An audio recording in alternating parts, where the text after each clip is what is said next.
Salam əziz izləyicilərim. Hekayələr Aləmi kanalına xoş gəlmisiniz. Bugün sizə həyatın içindən süzülüb gələn, bəlkə də bir çoxunuzun qəlbinə toxunacaq bir qadın taliyindən danışacağam.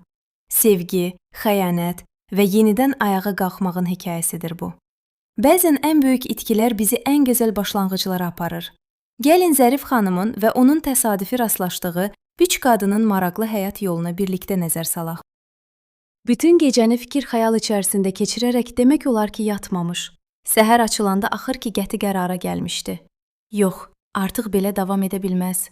O hökmən buna son qoymalıdır. Belə ərlə yaşamaqdansa tək qalmaq yaxşıdır. Ərinə qarşı bütün hissiyatı, sevgisi, onun gənc bir qadın saxladığını öyrənəndən sonra itmişdi. Düz deyirlər, dünya dırnaqarası xeyirxah insanlardan xali deyil. Hər şey yerli yataqlı, şəkillərlə ona göndərmişdilər. Bəlkə də elə ərinin saxladığı qadın bunu təşkil etmişdi ki, o ərinin ona xəyanət etdiyini, gənc bir qadınla yaşadığını bilsin. Bəlkə də o qadının sirrini bilən, ona nifrət edən bir adam etmişdi. Bu məlumatları alana qədər o qətiyyən ərindən şübhələnmirdi. Düzdür, onun əvvəlki kimi yaxınlığını görməsə də, bunu yaşla əlaqələndirirdi. Hətta evə gec gəlməsindən də şübhələnmirdi. Çünki o iş adamı idi. Öz tərəfdaşları ilə görüşləri olurdu, müqavilələr bağlayırdı. Tez-tez restoranlara getməli olurdu. Əlbəttə, bu ərinin ona təlqin etdiyi fikirlər idi. O da inanırdı. Nə qədər gec gəlsə də yolunu gözləyirdi, ona qulluq edirdi.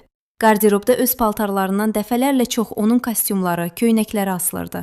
Hamısı tərtəmiz, səliqəli. Ayaqqabıları uzun bir sıraya düzülmüşdü. Bir gün geyindiyi köynəyi, ayaqqabını səhəri gün geyinməzdi. Bahalı parfümlər də öz yerində. Onun gizli həyatının dosyası gələndən sonra yenə yolunu gözlədi.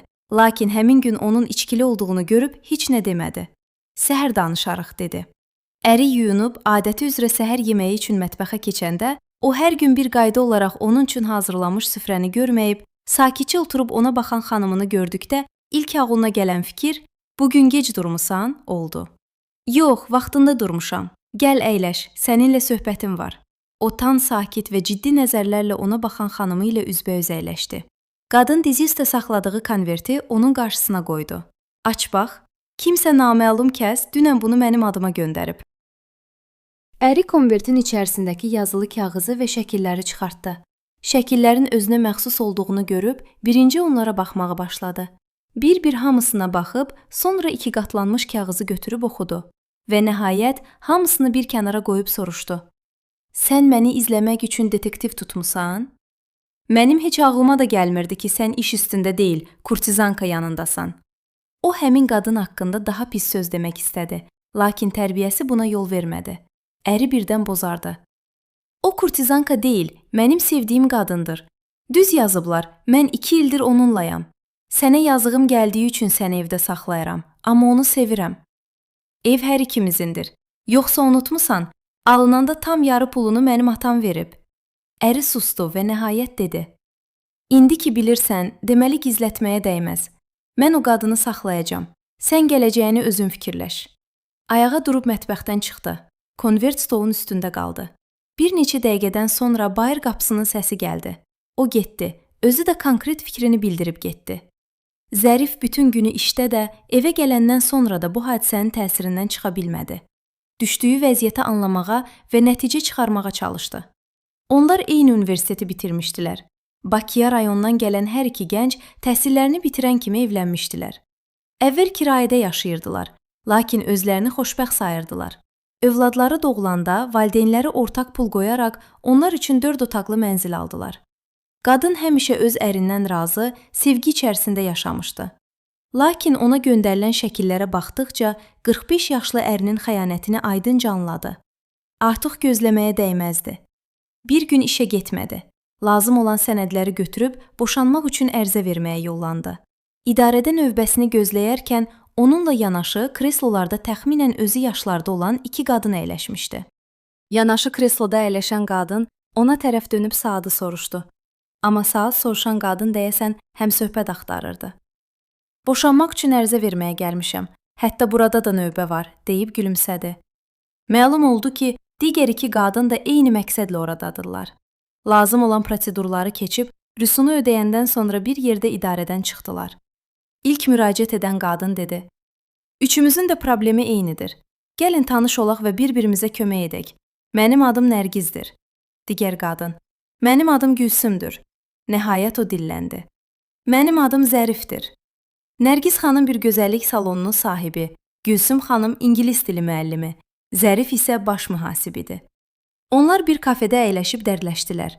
Zərif evə qayıdanda ərinin hədələri ilə üzləşdi. Sən ayrılmaq üçün ərizə vermisən? Mən səni hər şeydən məhrum edəcəm. Mikrorayonların birində eybəcər bir mənzildə kirayənişin yaşayanda anlayarsan səhvini. Zərif narahat olsa da yeni dostları ilə yenidən görüşdü. Nərgiz ona təcrübəli bir vəkil tapdı.